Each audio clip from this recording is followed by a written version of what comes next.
Hello, my name is Sensei Donato. I'm the director of Budokon Miami. I'd like to teach you today how to do section 4 of the Budokon Red Belt Kata. Section 4 seems to be the most difficult for most students to learn at the beginning.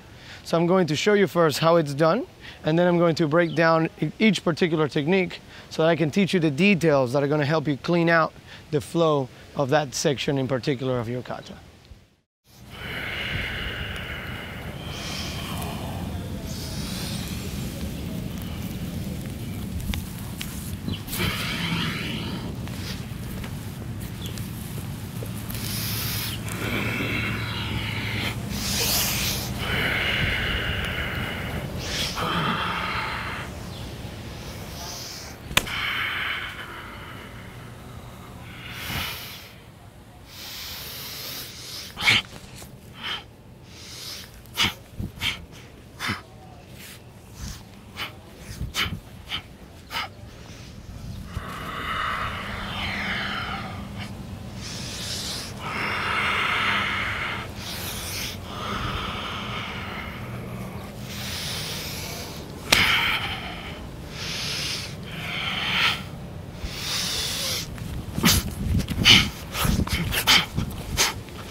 Okay, so what we're going to do now is we're going to look at each technique individually so that you can pay attention where to put your feet, where to look, where to put your hands, how your hands position should be, and all those little details. This is going to make the difference between a kata that looks okay and a kata that looks really, really good. So pay attention. First technique that we're going to do is the bullfrog.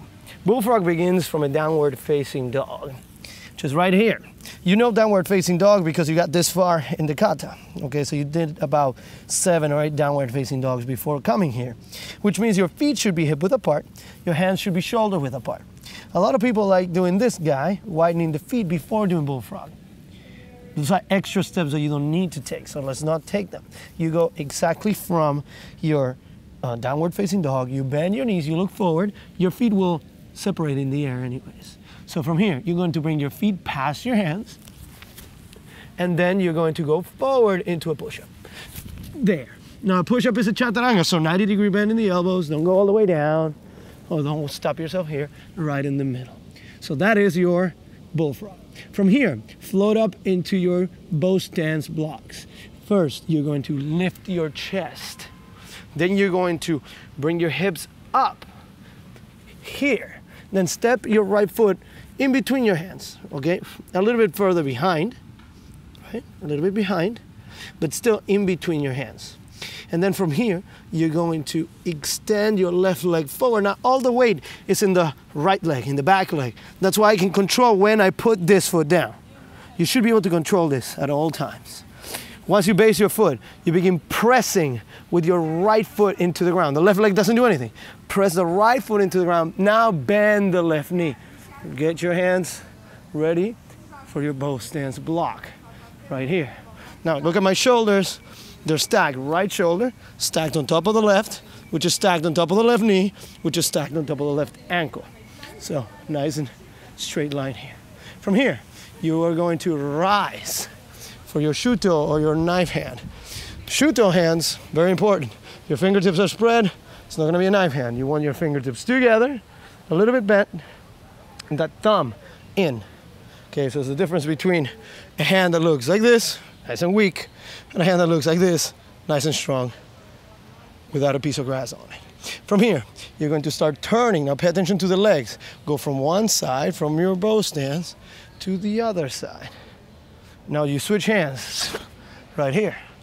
So you replace, you go from here to here. Let's do that switch again. From here, here. One more time. From here to here. If you notice, every time my left hand comes to my chest, right?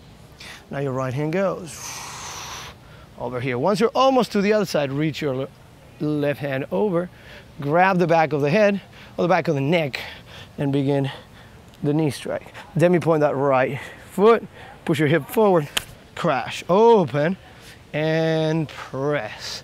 You imagine you're pressing somebody's shoulders away. Here. So nice and low. Forward facing fighting stance. Both legs are bent. almost 90 degrees, both legs. And here you're pressing, pressing, pressing.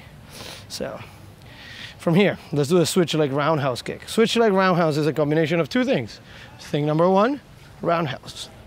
Thing number two, switching the legs. So when you do those two together, it looks like this.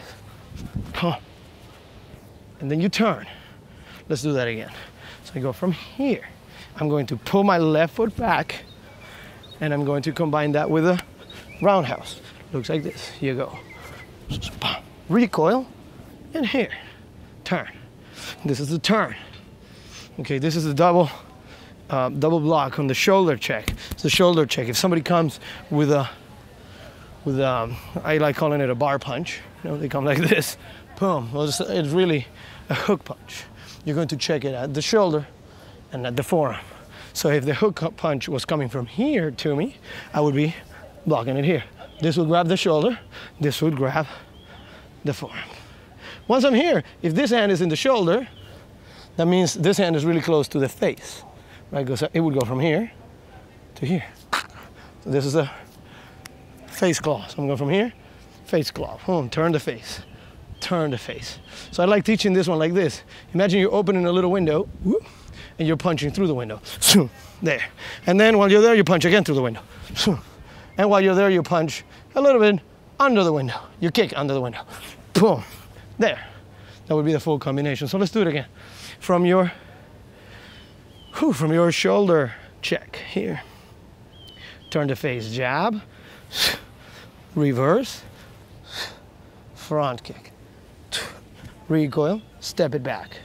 Okay, one more time. Double block, or shoulder check. 1, 2, 3, here. Now once you're here, you're going to step behind and across. Looks like this, back and across. I'll do that check, switch again. Back and across. Look behind you, and there's his buddy coming with the same hook punch here. Now we do the same technique. Open the window, punch, 1, punch through the window, 2, kick through the window, 3. Now we're going to recoil and step that way, because we were going this way first in the kata, now we're going that way. So slowly place the foot and press. Now if you pay attention right here, you can see that it's all nice and stacked. Foot, knee, shoulder, shoulder. Everything nice and stacked. I'm imagining that I'm leaning against the wall. Here, right here, pressing. From here, knife hands. Lift, 1, switch, 2, grab the back of the head, slow, controlled knee strike here, hips forward, crash, and press. Right there. From here, once again, the switch leg roundhouse. Switch, kick, recoil. I'm gonna go this way. Here, once again. 1, 2, 3. As the left leg steps back, the right foot steps back and behind me. See, my foot is here. It's not here, and I turn because I end up facing that way. I want to step back and behind me so that I face that way, directly behind me. Here. So I went from looking this way, right? From looking this way. I step this foot behind, I turn, and I'm looking that way. That is the trick. If you really want to turn 180 degrees, you're gonna have to adjust your feet so that they can do that.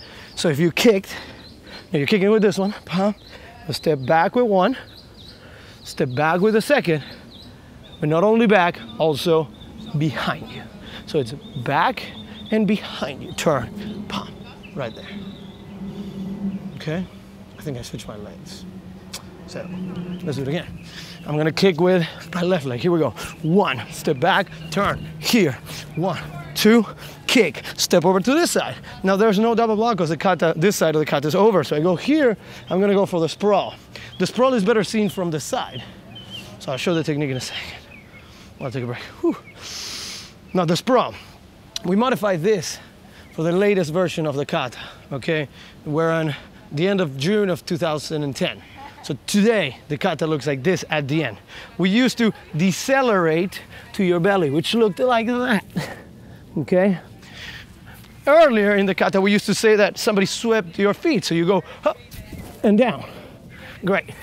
Now what we're doing now is a sprawl, which is a Brazilian Jiu-Jitsu technique designed to prevent someone from doing a double leg takedown. So if they come for your legs, you're going to check the top of their back and put all your weight on them. So if somebody comes to me to do a double leg takedown, I'm going to put my hands and roll down, because I want to put my chest right on him and keep my feet far from the person. So they come for the attack, I'm going to go hands on the back, chest on the back, hands, chest, the rest of the body.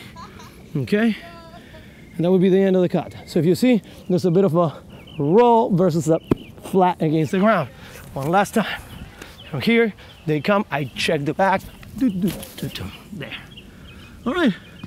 So that is section 4 of the red belt kata.